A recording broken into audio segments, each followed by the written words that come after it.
அனைவருக்கும் வணக்கம். நமக்கு காலங்களை பயன்படுத்த தெரியவில்லை. எந்தெந்த நேரத்திற்கு எதை பயன்படுத்த வேண்டும், உபயோகமுள்ளதாக்க வேண்டும். அது நமக்கு மட்டுமல்ல, மற்றவர்களுக்கும் உபயோகமாக இருக்க வேண்டும். அப்படி சிந்தித்து செயல்பட நம்மால் இயலுவதில்லை. நேரத்தை தாழ்த்துவதும் செயல்களை தள்ளி போடுவதும் வீணான குழப்பங்களை ஏற்படுத்திக் கொள்வதும் நம்முடைய குற்றமே.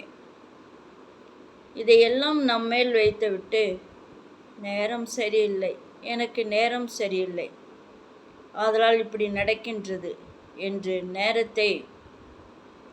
காலத்தை குற்றம் சொல்லிக்கொண்டு நாம் காலத்தை ஓட்டிக்கொண்டு வீணாக வாழ்வை வீணடிப்பது நல்லதில்லை. வி.எஸ். ரோமா, கோயம்புத்தூர்.